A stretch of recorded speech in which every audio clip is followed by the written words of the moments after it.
हमारे साथ अभिषेक मिश्रा, हमारे सहयोगी सीधे रायबरेली से जुड़ रहे हैं। अभिषेक, सबसे बड़ी लड़ैया इसे इसलिए कहा जाए क्योंकि रायबरेली से सोनिया गांधी सांसद हैं।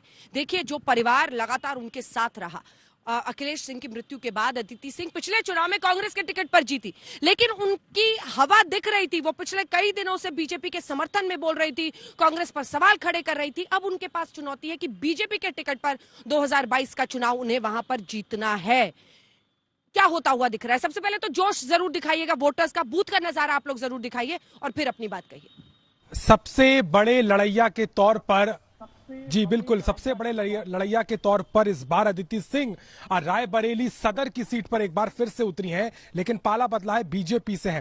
पहले मैं दिखा देता हूं मैं हूं कहां पे। फिरोज गांधी कॉलेज में मेरी मौजूदगी है। गांधी परिवार की ही देन कही जाती है और यहां पर जो वोटर्स है उनका आने का सिलसिला बदस्तूर जारी है। एक कंसिस्टेंसी है लोगों में। हमने यहां नहीं देखा कि सन्नाटा हो, बिल्कुल भी लगातार लोग आ रहे हैं, यहां से जा रहे हैं। लेकिन रायबरेली के अगर मुद्दों की मैं बात करूं अंजना, तो बहुत महत्वपूर्ण इसलिए होगा क्योंकि गांधी परिवार पर रायबरेली की उपेक्षा का आरोप बीजेपी लगाती है और गांधी परिवार का मानना है कि अगर रायबरेली में जो भी काम हुआ, चाहे एम्स की सौगात हो, सड़कें हो, यहां पर केंद्रीय विद्यालय दिया गया और तमाम तरह के जो काम अभी तक हो पाए, वो केवल और केवल यूपीए की सरकार ने की है। तो यह आरोप प्रत्यारोप का दौर गांधी परिवार और बीजेपी के बीच में लगातार देखने को मिला। प्रियंका गांधी भी जब यहां पे आई थी प्रचार के लिए, हमने उनसे बात की तो उन्होंने बार बार ये कहा था कि अगर रायबरेली हमें नहीं चुनता या रायबरेली के लोग हमारे को नहीं पसंद करते तो क्यों हमारे प्रतिनिधि यहां से आते हैं। और अदिति सिंह को लेकर के बड़े मुखर पे उन्होंने कहा था कि केवल कांग्रेस पार्टी के टिकट के कारण ही वो जीत पाई थी, उनका कोई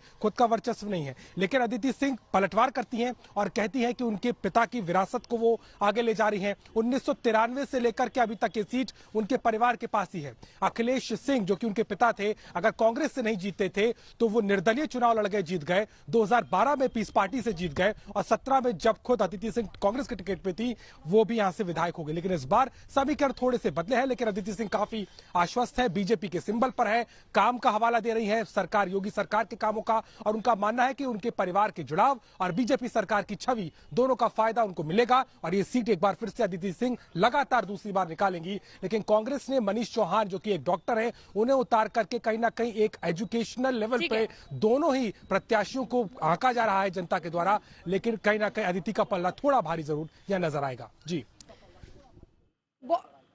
बहुत अभिषेक, बहुत दिलचस्प है। अखिलेश सिंह हो रायबरेली वाले या संजय सिंह, राजा संजय सिंह अमेठी वाले, कई बार बीजेपी कांग्रेस कितनी बार ये लोग इधर उधर गए हैं, लेकिन कुल मिलाकर ये तस्वीर जब बेटी उनकी आज बीजेपी के टिकट पर लड़ रही है, वहीं संजय सिंह भी अमेठी से अब बीजेपी के टिकट पर लड़ रहे हैं। ये बहती और बदलती हुई हवा का प्रतीक जरूर गांधी परिवार के लिए है अमेठी और रायबरेली में। आइए आपको सीधे लिए चलते हैं लखनऊ, जहां से कुमार अभिषेक हमारे सहयोगी जुड़ रहे हैं। अभिषेक, बड़ी तस्वीर आपसे समझना चाहेंगे। लखनऊ, उस गढ़ को कायम रखना बीजेपी के लिए आज की वोटिंग के बाद जिन 231 सीटों पर वोटिंग खत्म होगी, 190 सीटें पिछली बार बीजेपी हासिल कर चुकी थी। 2017 में एक लहर साफ दिख रही थी, सरकार बनने के करीब पहुंच गए थे।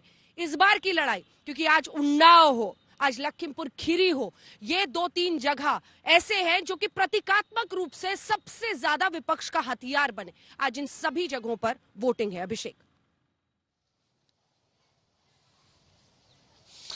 बिल्कुल अंजना, देखिए 2017 की अगर आप बात कर लें तो लहर तो बाद में पता चली जब ईवीएम खुले। लहर के 2017 चुनाव में जितनी सीटें बीजेपी को मिली 320 से ज्यादा, उसका प्रेडिक्शन किसी ने नहीं किया था।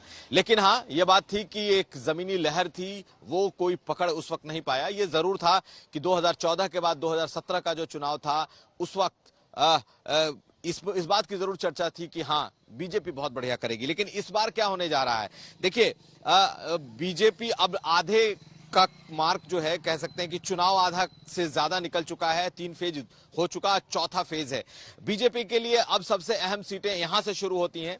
लखनऊ की पूरी सीटें बीजेपी के पास थी, मोहनलालगंज की अगर आप एक सीट छोड़ दें तो तमाम सीटें बीजेपी के पास थी। बीजेपी को अपना इस गढ़ को बचाने की चुनौती होगी।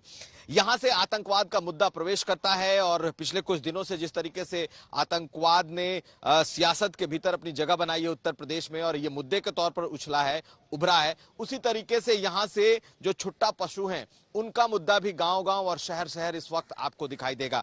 यूथ अनरेस्ट इस इलाके से अब शुरू, यूथ अनरेस्ट का जो मुद्दा है वो जो इस इलाके से शुरू होगा, पूरे अगले चरण जो प्रयागराज और पूर्वांचल की तरफ है वो भी मुद्दा होगा। कुल मिलाकर इस वक्त बड़ी तस्वीर तो यही दिखाई देती है अंजना की, जिस तरीके से बीजेपी ने 2017 में जीत हासिल की, 2019 में पार्लियामेंट में लोगों ने जीत हासिल की, उन्हें दोहराने की उनकी तरफ से पूरी कोशिश होगी। लेकिन मेरा मानना यह है कि जो सामाजिक समीकरण है वो ज्यादातर अपनी जगह पर इस वक्त भी मौजूद है। यानी कि 2019 का जो समीकरण दिखा, 2017 का जो जातीय गोलबंदी दिखी, वो इस वक्त भी अपनी अपनी जगह पर मौजूदगी उसकी दिखाई देती है।